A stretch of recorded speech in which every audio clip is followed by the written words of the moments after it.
Here's a quick lesson on how the third requirement of the completed pass rule, or completed or intercepted pass rule, uh, is not actually part of the rule itself.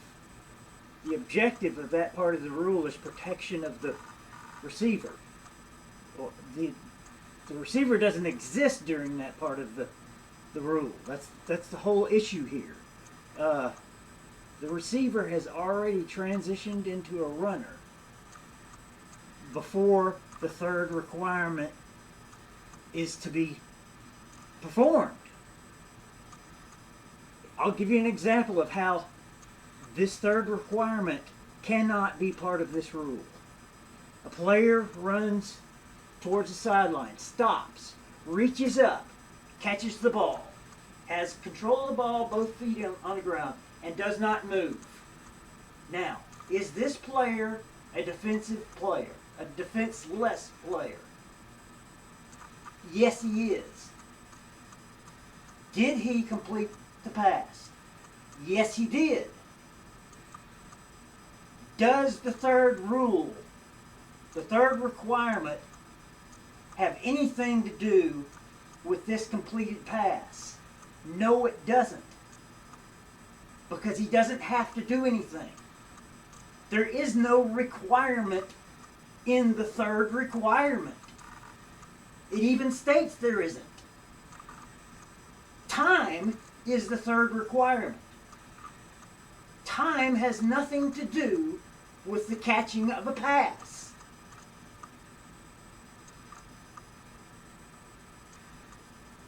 A pass is not limited by time.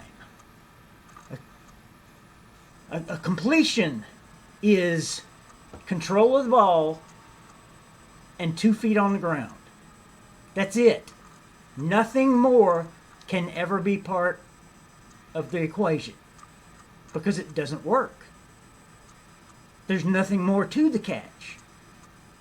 Adding time, which that's all the third requirement is, it even states itself.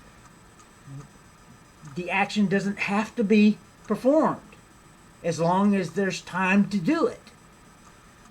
That's a statement that time is the only requirement of this requirement.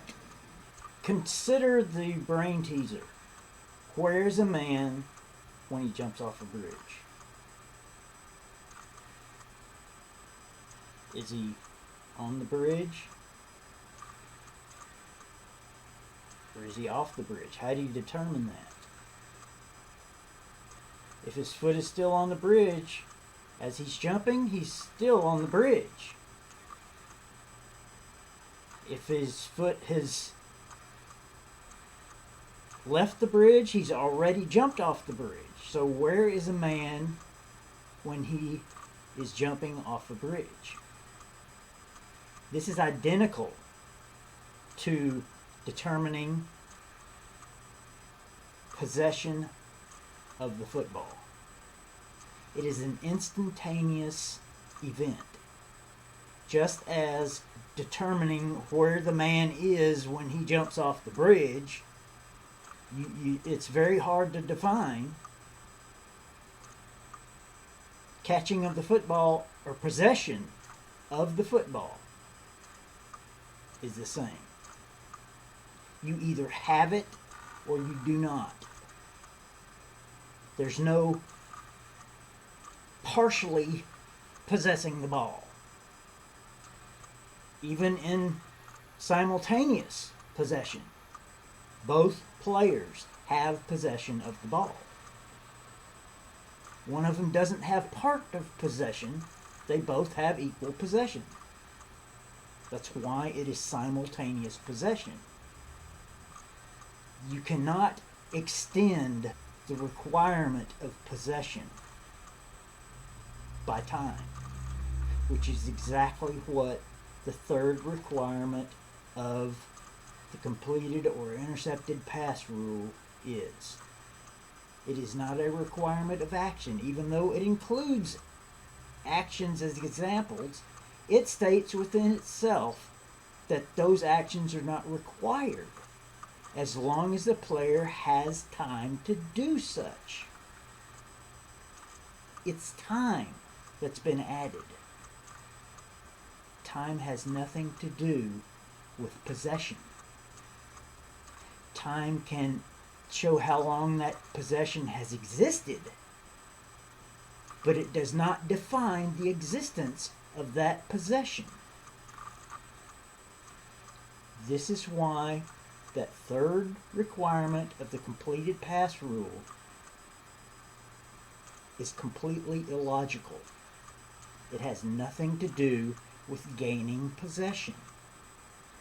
And gaining possession of a loose ball that has been thrown is the only reason the completed or intercepted pass rule exists. It doesn't fit. And the exact same thing has been added to possession of a loose ball. Time does not have a component in gaining possession. Time is not a component in it.